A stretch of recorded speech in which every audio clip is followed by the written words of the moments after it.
Capítulo 19. El regreso a Canaán.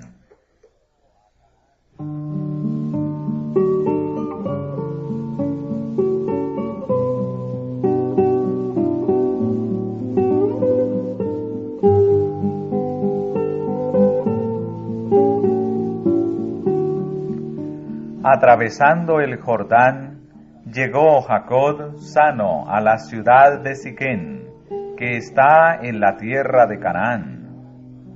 Así quedó contestada la oración que el patriarca había elevado en Betel para pedir a Dios que le ayudara a volver en paz a su propio país.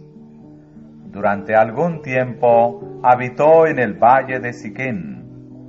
Fue allí donde Abraham, más de 100 años antes, había establecido su primer campamento y erigido su primer altar en la tierra de promisión.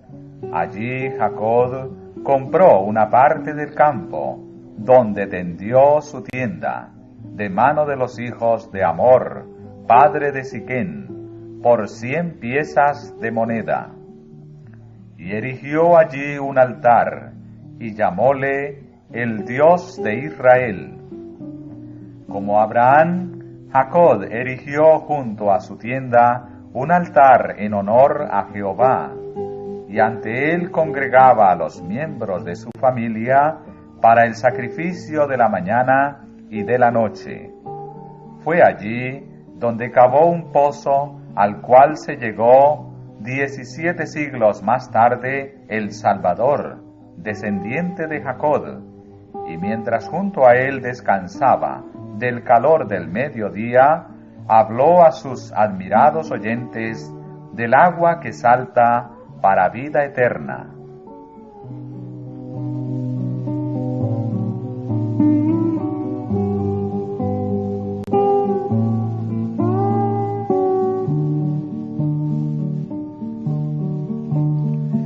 La estada de Jacob y de sus hijos en Siquén terminó en la violencia y el derramamiento de sangre. La única hija de la familia fue deshonrada y afligida. 2 hermanos de ésta se hicieron reos de asesinato. Una ciudad entera fue víctima de la matanza y la ruina, en represalia de lo que al margen de la ley hiciera un joven arrebatado. El origen de tan terribles resultados lo hallamos en el hecho de que la hija de Jacob salió a ver las hijas del país, aventurándose así a entrar en relaciones con los impíos. El que busca su placer entre los que no temen a Dios se coloca en el terreno de Satanás y provoca sus tentaciones.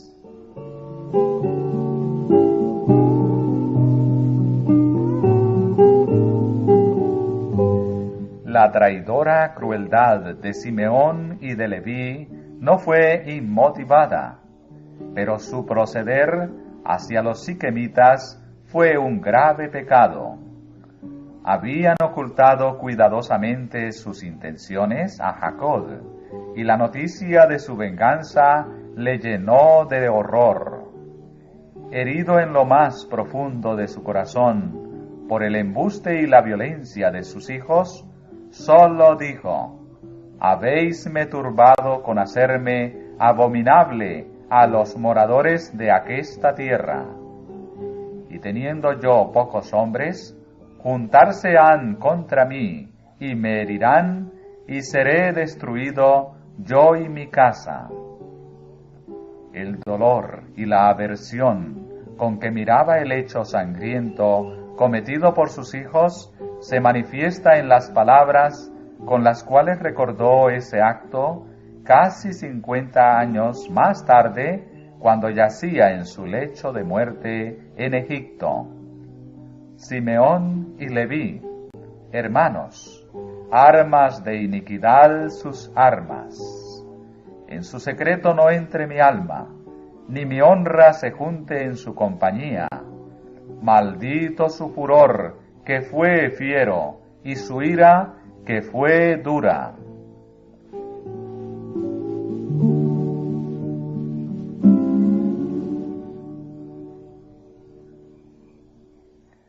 Jacob creyó que había motivo para humillarse profundamente. La crueldad y la falsía se manifestaban en el carácter de sus hijos. Había dioses falsos en su campamento y hasta cierto punto la idolatría estaba ganando terreno en su familia. Si el Señor los tratara según lo merecían, ¿no los abandonaría a la venganza de las naciones circunvecinas?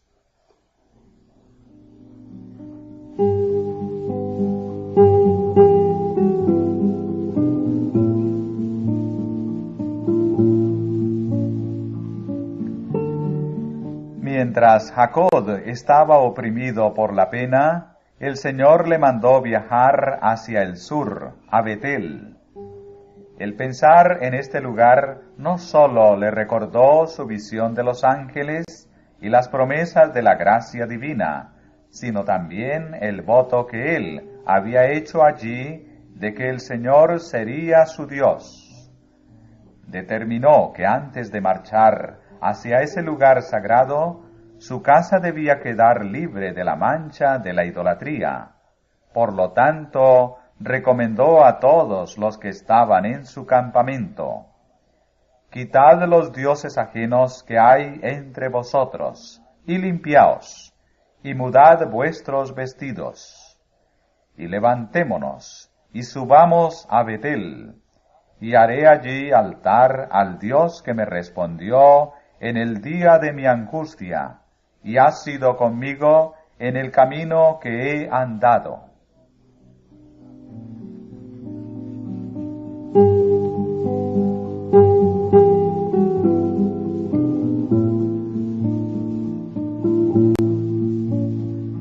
Con honda emoción, Jacob repitió la historia de su primera visita a Betel, cuando, como solitario viajero, que había dejado la tienda de su padre, huía para salvar su vida, y contó cómo el Señor le había aparecido en visión nocturna. Mientras reseñaba cuán maravillosamente Dios había procedido con él, se enterneció su propio corazón, y sus hijos también fueron conmovidos por un poder subyugador. Había tomado la medida más eficaz para prepararlos, a fin de que se unieran con él en la adoración de Dios cuando llegasen a Betel. Así dieron a Jacob todos los dioses ajenos que había en poder de ellos, y los zarcillos que estaban en sus orejas. Y Jacob los escondió debajo de una encina que estaba junto a Siquén.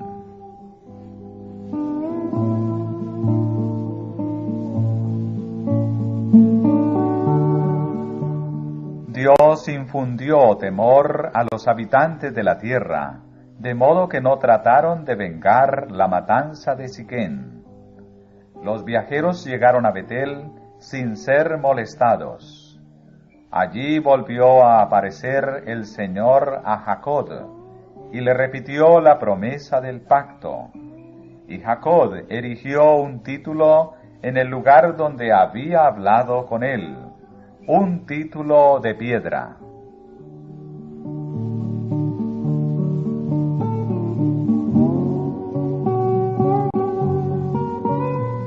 En Betel, Jacob tuvo que llorar la pérdida de una persona que había sido por mucho tiempo un miembro honrado de la familia de su padre, Débora, el ama de Rebeca, que había acompañado a su señora de Mesopotamia a la tierra de Canaán. La presencia de esta anciana había sido para Jacob un precioso vínculo que le había mantenido unido a su juventud y especialmente a su madre, cuyo cariño hacia él había sido tan fuerte y tierno. Débora fue sepultada con tanto dolor que la encina bajo la cual se cavó su tumba fue llamada encina del llanto. No debe olvidarse que el recuerdo tanto de esa vida consagrada a un servicio fiel, como del luto por esta amiga de la casa de Isaac, fue considerado digno de mencionarse en la palabra de Dios.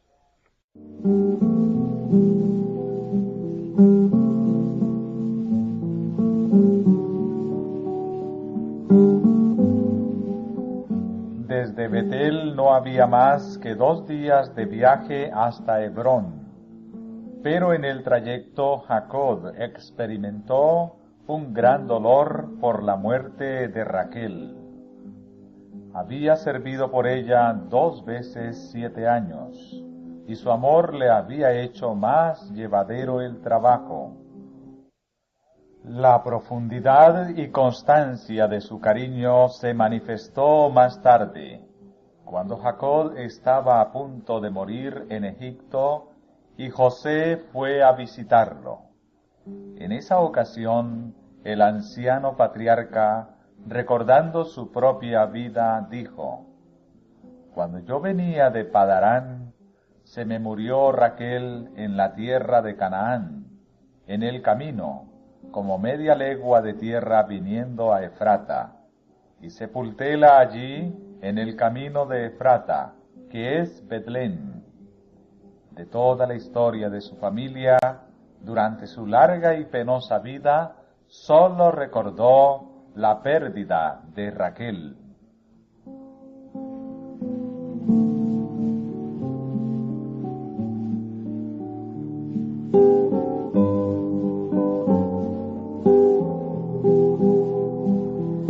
Antes de su muerte, Raquel dio a luz un segundo hijo. Al expirar, llamó al niño Benoní, es decir, hijo de mi dolor.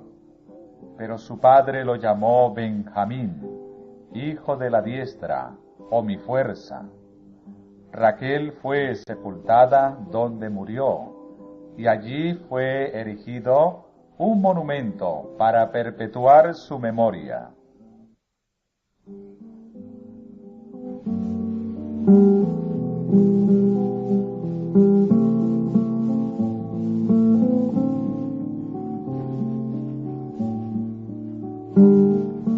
En el camino a Efrata, otro crimen nefando manchó a la familia de Jacob y, como consecuencia, a Rubén, el hijo primogénito, se le negaron los privilegios y los honores de la primogenitura.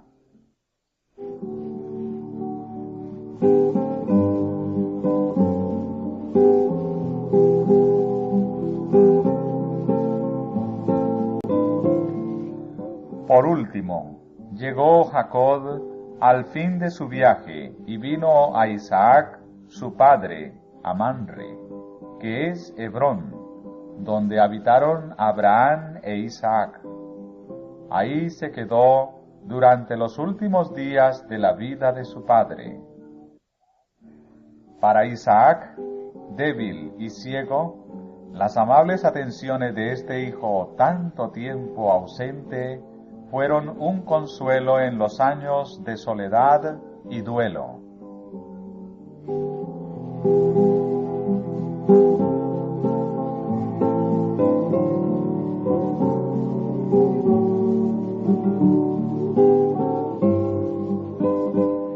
Jacob y Esaú se encontraron junto al lecho de muerte de su padre.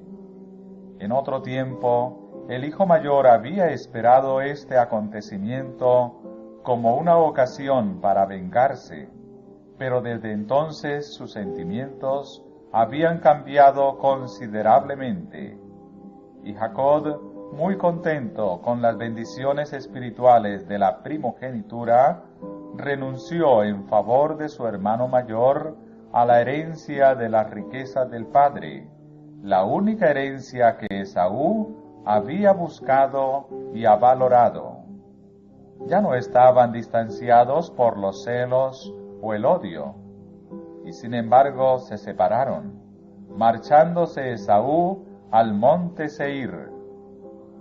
Dios, que es rico en bendición, había otorgado a Jacob riqueza terrenal, además del bien superior que había buscado.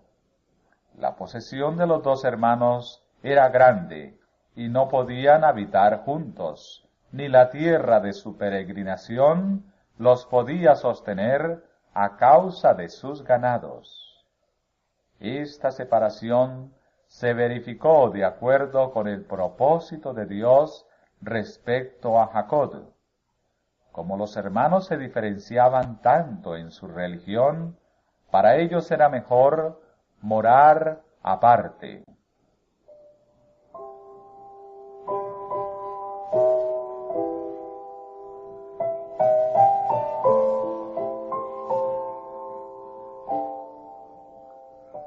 Esaú y Jacob habían sido instruidos igualmente en el conocimiento de Dios, y los dos pudieron andar según sus mandamientos y recibir su favor, pero no hicieron la misma elección. Tomaron diferentes caminos, y sus sendas se habían de apartar cada vez más una de otra.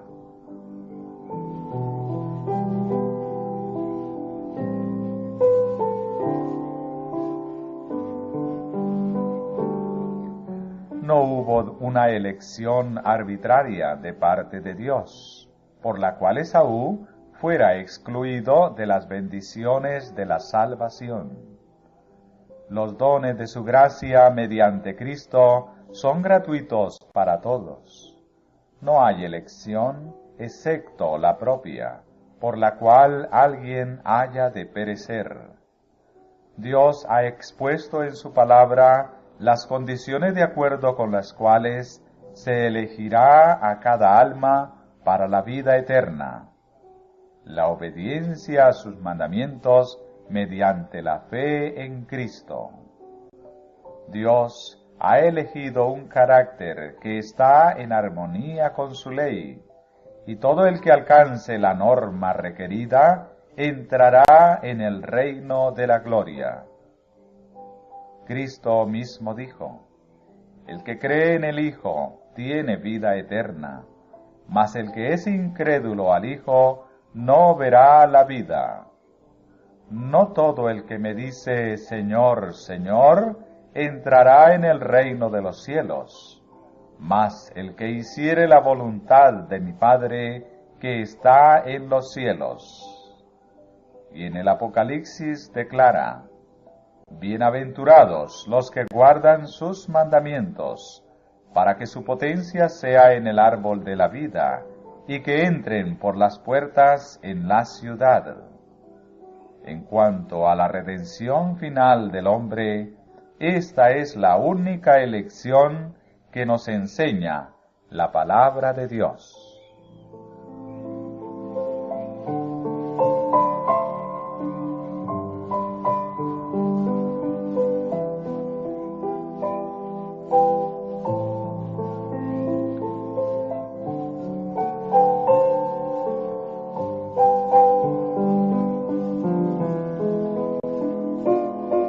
Es elegida toda alma que labre su propia salvación con temor y temblor. Es elegido el que se ponga la armadura y pelee la buena batalla de la fe. Es elegido el que vele en oración, el que escudriñe las Escrituras y huya de la tentación. Es elegido el que tenga fe continuamente y el que obedezca a cada palabra que sale de la boca de Dios. Las medidas tomadas para la redención se ofrecen gratuitamente a todos, pero los resultados de la redención serán únicamente para los que hayan cumplido las condiciones.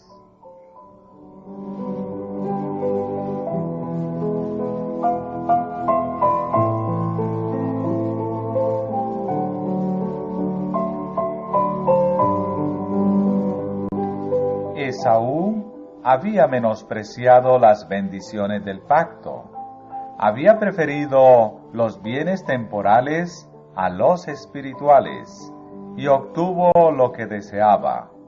Se separó del pueblo de Dios por su propia elección.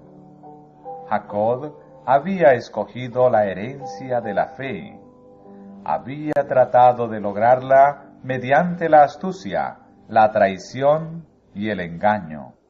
Pero Dios permitió que su pecado produjera su corrección.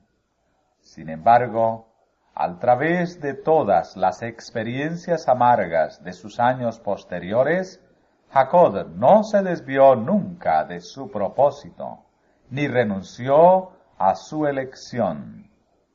Había comprendido que, al valerse de la habilidad y la astucia humanas para conseguir la bendición, había obrado contra Dios.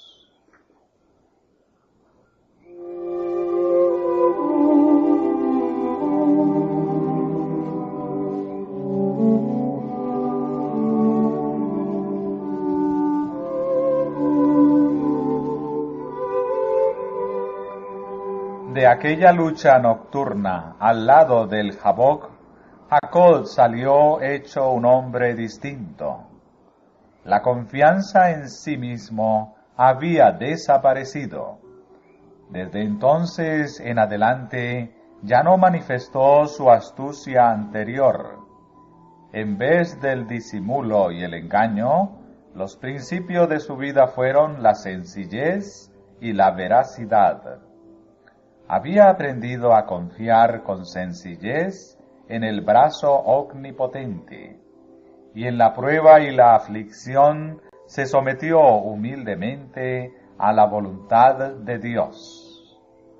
Los elementos más bajos de su carácter habían sido consumidos en la hornaza, y el oro verdadero se purificó, hasta que la fe de Abraham e Isaac apareció en Jacob con toda nitidez.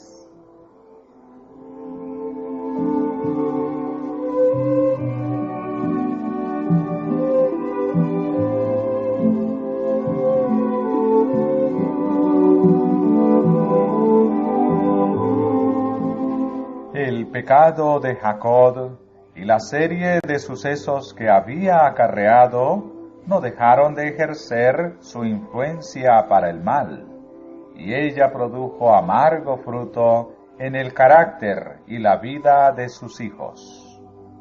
Cuando estos hijos llegaron a la virilidad, cometieron graves faltas. Las consecuencias de la poligamía se revelaron en la familia. Este terrible mal tiende a secar las fuentes mismas del amor, y su influencia debilita los vínculos más sagrados. Los celos de las varias madres habían amargado la relación familiar. Los niños eran contenciosos y contrarios a la dirección, y la vida del padre fue nublada por la ansiedad y el dolor.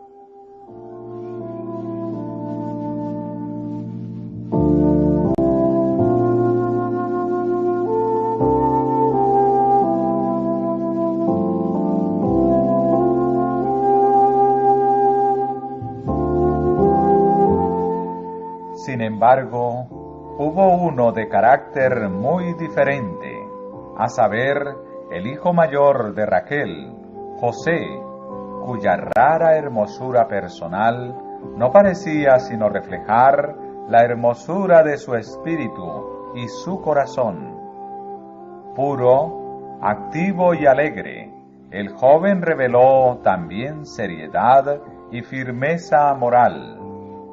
Escuchaba las enseñanzas de su padre y se deleitaba en obedecer a Dios.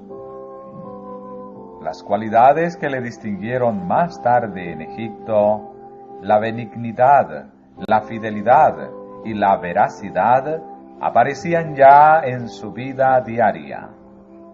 Habiendo muerto su madre, sus afectos se aferraron más estrechamente a su padre, y el corazón de Jacob estaba ligado a este hijo de su vejez. Amaba a José más que a todos sus hijos.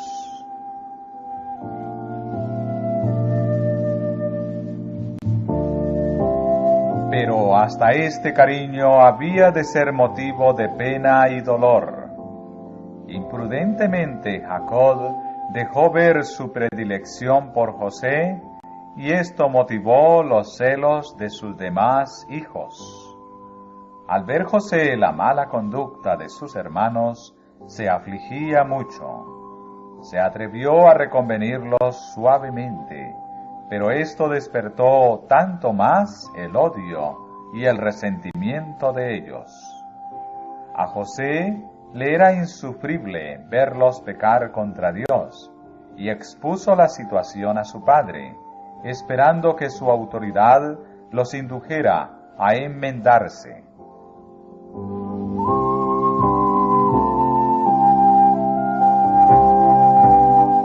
Jacob procuró cuidadosamente no excitar la ira de sus hijos mediante la dureza o la severidad. Con profunda emoción expresó su ansiedad respecto a ellos y les suplicó que honrasen sus canas y no cubriesen de oprobio su nombre, y sobre todo que no deshonrasen a Dios, menospreciando sus preceptos. Avergonzados de que se conociera su maldad, los jóvenes parecieron arrepentidos, pero sólo ocultaron sus verdaderos sentimientos, que se exacerbaron por esta revelación de su pecado.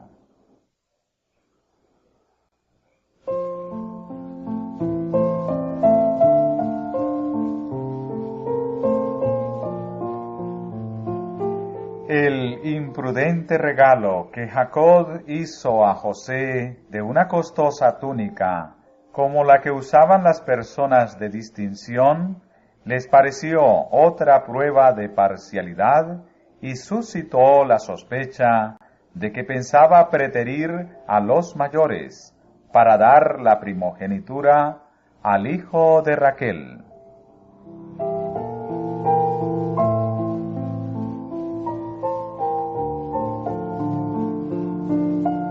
Su malicia aumentó aún más cuando el joven les contó un día un sueño que había tenido.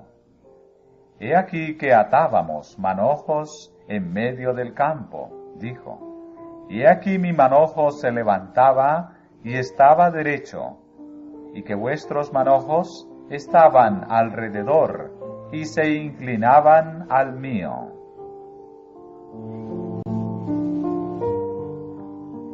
¿Has de reinar tú sobre nosotros, o te has de enseñorear sobre nosotros? Exclamaron sus hermanos, llenos de envidiosa ira. Poco después, tuvo otro sueño de semejante significado que les contó también. He aquí que he soñado otro sueño, y he aquí que el sol y la luna y 11 estrellas se inclinaban a mí. Este sueño se interpretó tan pronto como el primero. El padre que estaba presente le reprendió diciendo, ¿qué sueño es este que soñaste? ¿Hemos de venir yo y tu madre y tus hermanos a inclinarnos a tierra a ti? No obstante la aparente severidad de estas palabras, Jacob creyó que el Señor estaba revelando el porvenir a José.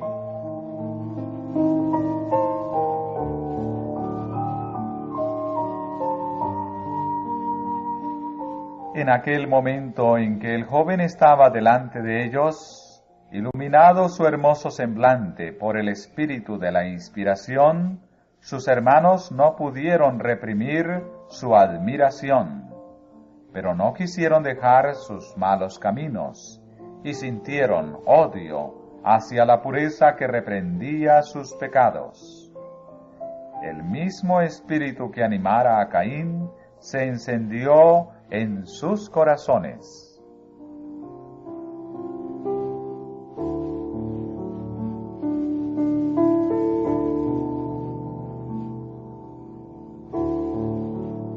Los hermanos estaban obligados a mudarse de un lugar a otro, a fin de procurar pastos para sus ganados, y a veces quedaban ausentes de casa durante meses. Después de los acontecimientos que se acababan de narrar, se fueron al sitio que su padre había comprado en Siquén. Pasó algún tiempo sin noticia de ellos, y el padre empezó a temer por su seguridad, a causa de la crueldad cometida antes con los siquemitas. Mandó, pues, a José a buscarlos y a traerle noticias respecto a su bienestar. Si Jacob hubiese conocido los verdaderos sentimientos de sus hijos respecto a José, no le habría dejado solo con ellos, pero éstos los habían ocultado cuidadosamente.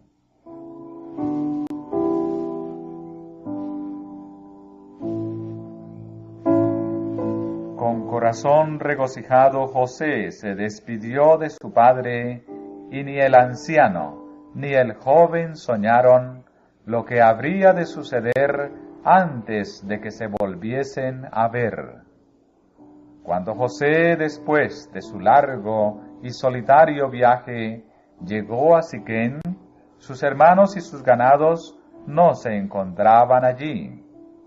Al preguntar por ellos, le dijeron que los buscase en Dotán. Ya había viajado más de 50 millas, y todavía le quedaban 15 más. Pero se apresuró, olvidando su cansancio, con el fin de mitigar la ansiedad de su padre y encontrar a sus hermanos, a quienes amaba, a pesar de que eran duros de corazón con él.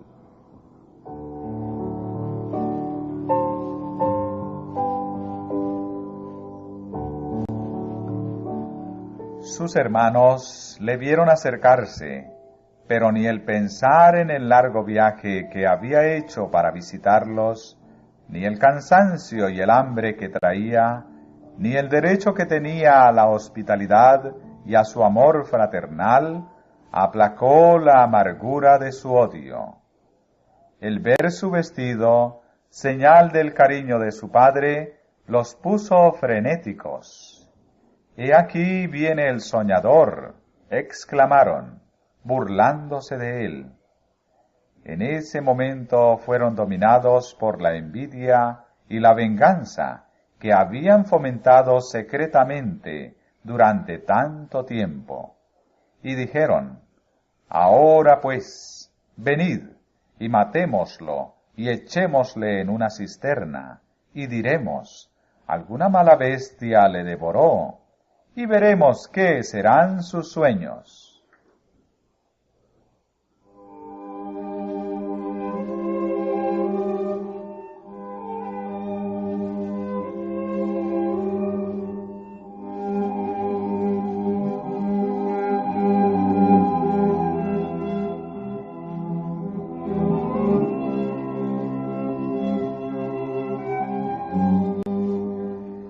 Si no hubiese sido por Rubén, habrían realizado su intención. Este retrocedió ante la idea de participar en el asesinato de su hermano y propuso arrojarlo vivo a una cisterna y dejarlo allí para que muriese, con la intención secreta de librarlo y devolverlo a su padre. Después de haber persuadido a todos a que asintieran a su plan, Rubén se alejó del grupo, temiendo no poder dominar sus sentimientos y descubrir su verdadera intención.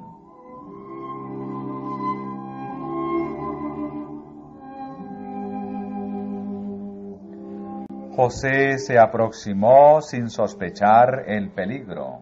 contento de haberlos hallado.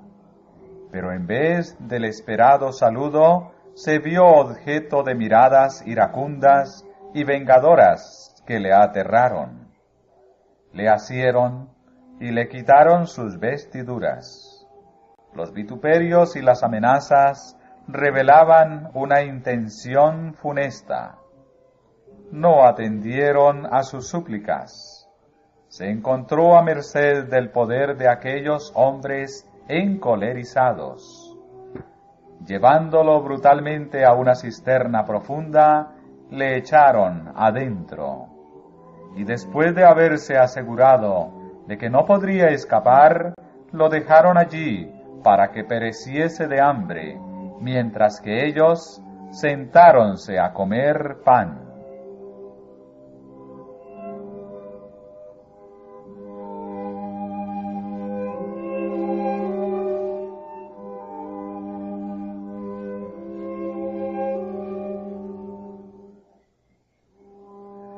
Pero algunos de ellos estaban inquietos, no sentían la satisfacción que habían esperado de su venganza. Pronto vieron acercarse una compañía de viajeros. Eran ismaelitas procedentes del otro lado del Jordán, que con especias y otras mercancías se dirigían a Egipto. Entonces Judá propuso vender a su hermano a estos mercaderes paganos, en vez de dejarlo allí para que muriera. Al obrar así, le apartarían de su camino, y no se mancharían con su sangre, pues dijo Judá: nuestro hermano es nuestra carne. Todos estuvieron de acuerdo con este propósito, y sacaron pronto a José de la cisterna.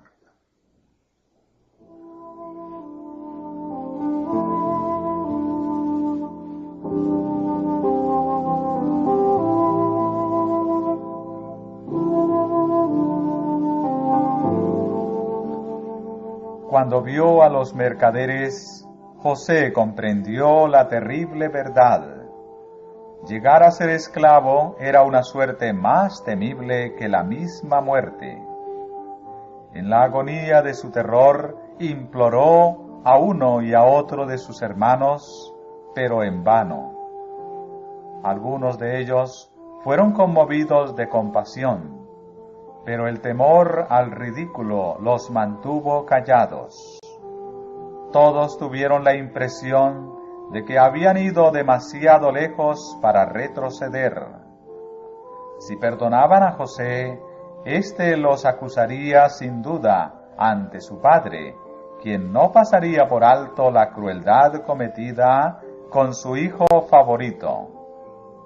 Endureciendo sus corazones a las súplicas de José, le entregaron en manos de los mercaderes paganos. La caravana continuó su camino y pronto se perdió de vista.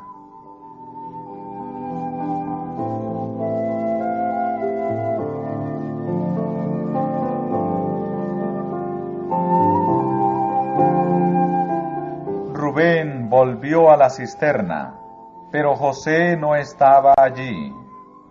Alarmado y acusándose a sí mismo, desgarró sus vestidos y buscó a sus hermanos, exclamando: «El mozo no parece, y yo, ¿a dónde iré yo?».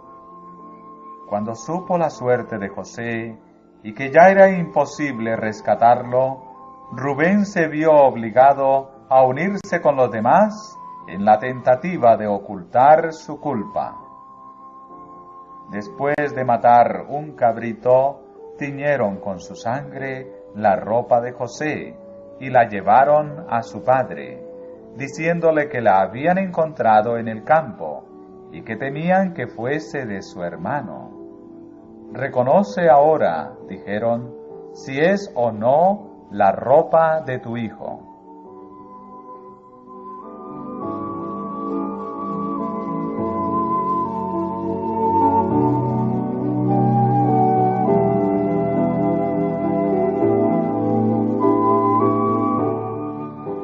temor habían esperado esta escena, pero no estaban preparados para la angustia desgarradora ni para el completo abandono al dolor que tuvieron que presenciar.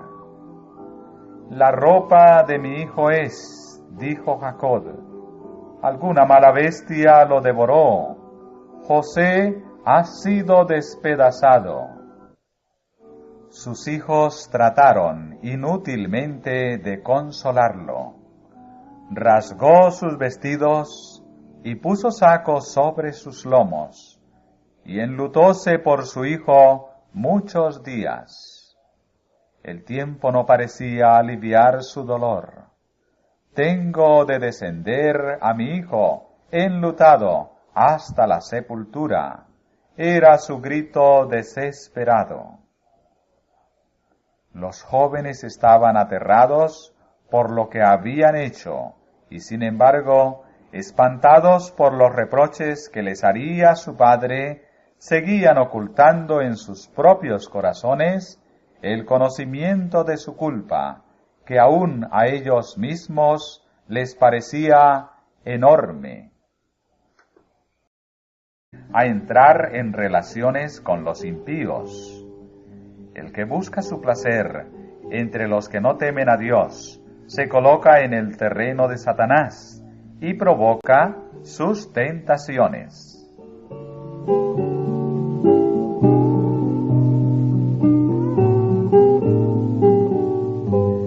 La traidora crueldad de Simeón y de Leví no fue inmotivada, pero su proceder hacia los siquemitas fue un grave pecado.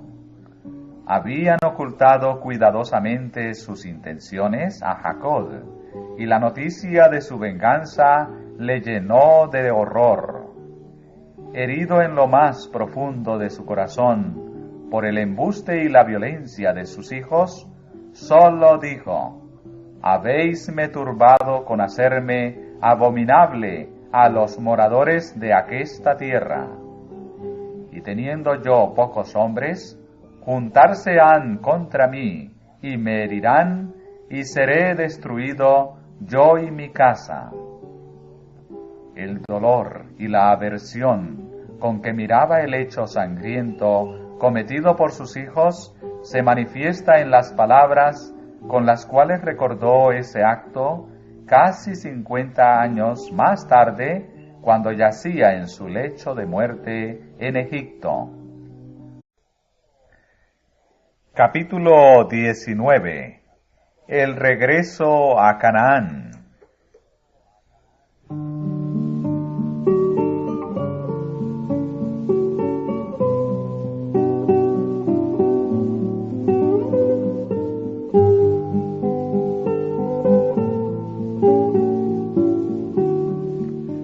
Atravesando el Jordán, llegó Jacob sano a la ciudad de Siquén, que está en la tierra de Canaán. Así quedó contestada la oración que el patriarca había elevado en Betel para pedir a Dios que le ayudara a volver en paz a su propio país. Durante algún tiempo habitó en el valle de Siquén.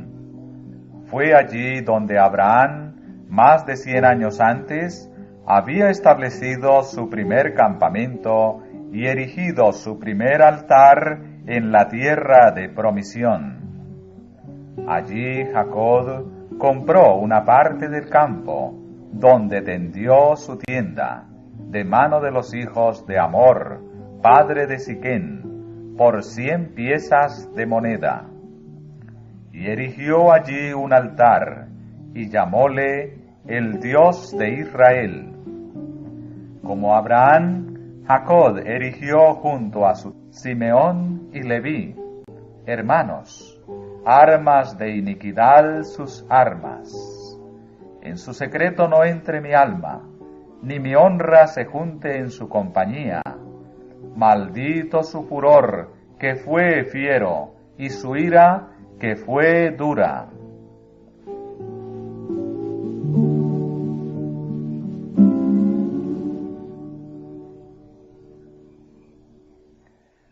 Jacob creyó que había motivo para humillarse profundamente. La crueldad y la falsía se manifestaban en el carácter de sus hijos. Había dioses falsos en su campamento y hasta cierto punto la idolatría estaba ganando terreno en su familia. Si el Señor los tratara según lo merecían, ¿no los abandonaría a la venganza de las naciones circunvecinas?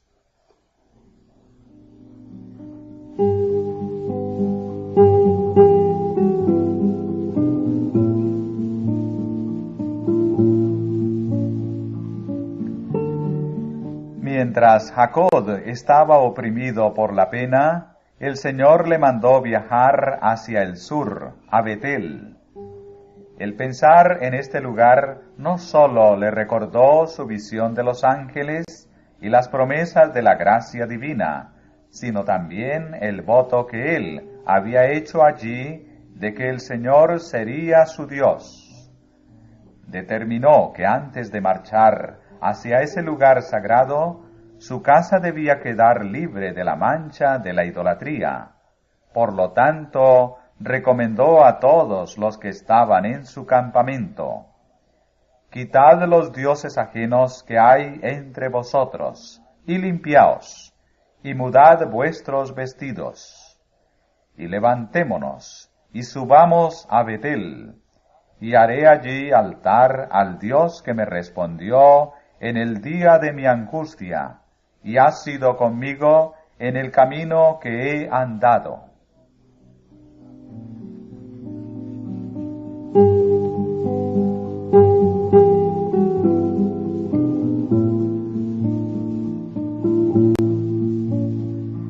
Con honda emoción, Jacob repitió la historia de su primera visita a Betel, cuando, como solitario viajero, que había dejado la tienda de su padre, huía para salvar su vida, y contó cómo el Señor le había aparecido en visión nocturna.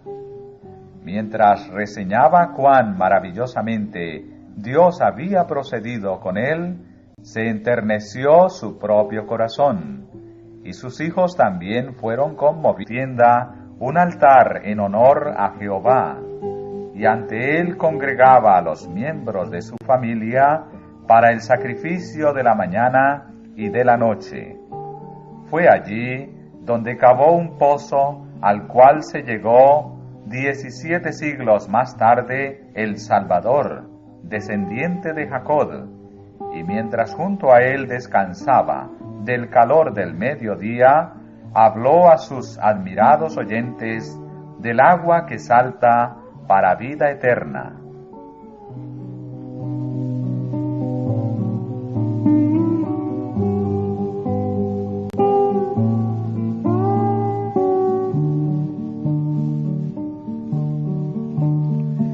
La estada de Jacob y de sus hijos en Siquén terminó en la violencia y el derramamiento de sangre. La única hija de la familia fue deshonrada y afligida. 2 hermanos de ésta se hicieron reos de asesinato. Una ciudad entera fue víctima de la matanza y la ruina, en represalia de lo que al margen de la ley hiciera un joven arrebatado. El origen de tan terribles resultados lo hallamos en el hecho de que la hija de Jacob salió a ver las hijas del país, aventurándose así